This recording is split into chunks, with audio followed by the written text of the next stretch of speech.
All right, welcome back to the board, everyone. Just wanted to remind you what we did last time, where we looked at sort of two extremes of what we call topologies, as to say the structure of networks. One which was the star with a sender sending directly to different receivers, and the other extreme which was what we're calling the daisy chain, a line where the sender sends to all the receivers one after the other and then just relay to the next receiver. So what do actual networks look like? Well, they don't tend to look like this. They don't tend to look like this. They tend to look like something in the middle, which is what we mentioned last time.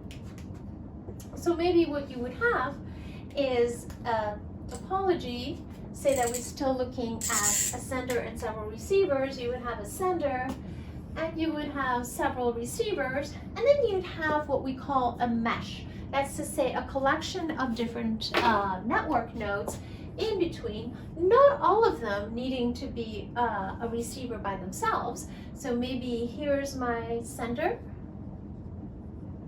and here are the different receivers. I'm going to put three of them, are receiver 1, receiver 2, receiver 3, and then these middle nodes are just nodes that are receiving data and sending it around to different receivers. Okay. So how do we actually manage in these kinds of systems from the sender to the receiver? There's sort of two different aspects here. One is, how do we manage from a single sender to a single receiver? And then how do we manage from a single sender to multiple receivers? So let's just concentrate on this one sender to receiver. So I'm going to draw what's called a route, which is basically a path, a single path from this sender to this receiver. What you can see is that it looks a bit like this other topology we had, except that these intermediate nodes are not actually receivers per se. They didn't want necessarily the data. They're just helping the data along and are agreeing to actually participate in the transmission of that data. So when we look at this one route, how does something like, for instance, TCP, IP manage these different losses? Just like over here, we're still going to have, say, loss of epsilon, which is excess delay, effectively, over each of these links. Well, the way it's going to manage it is that it's going to manage it by having what's called an acknowledgement. That's to say that the sender is going to send a packet which will get through this first hop with probably 1 minus epsilon. Then this node is going to send the same packet over, again, 1 minus epsilon, then the next packet over 1 minus epsilon. And then the receiver is going to have another path, which I'm not going to draw explicitly here, often the same one running backwards, is going to send what's called an acknowledgement, generally designated by just ACK. So the receiver is going to tell the sender, and if the packet didn't make it because it got lost here or here or here, the sender is going to retransmit the packet. What is the throughput in this type of setting? Well, the throughput is still going to be like here, is going to be 1 minus epsilon to the n. In this case, n, the number of hops is 3. Why? Because a packet still has to make it through all 3 hops.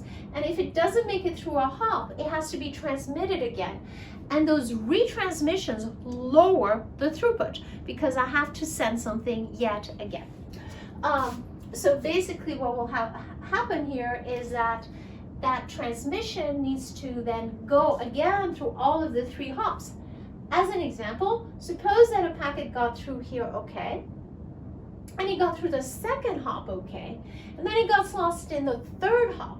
What's going to happen when you have a retransmission from the sender is that you're still going to have a system where the packet is retransmitted over the first hop, even though it got there okay, and retransmitted over the second hop, even though that had also gone okay. So you're going to have these wasteful extra transmissions.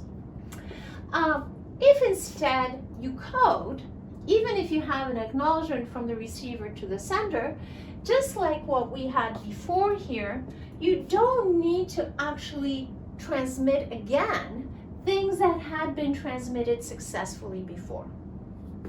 So you can code on a single sender, single receiver system and still do as well as what we talked about before and get a throughput here, which is just the minimum of each of these hops. In this case, all of the hops have the same throughput, each hop individually. And so you would get 1 minus epsilon versus getting 1 minus epsilon cubed. And this is larger than that because 1 minus epsilon is less than 1.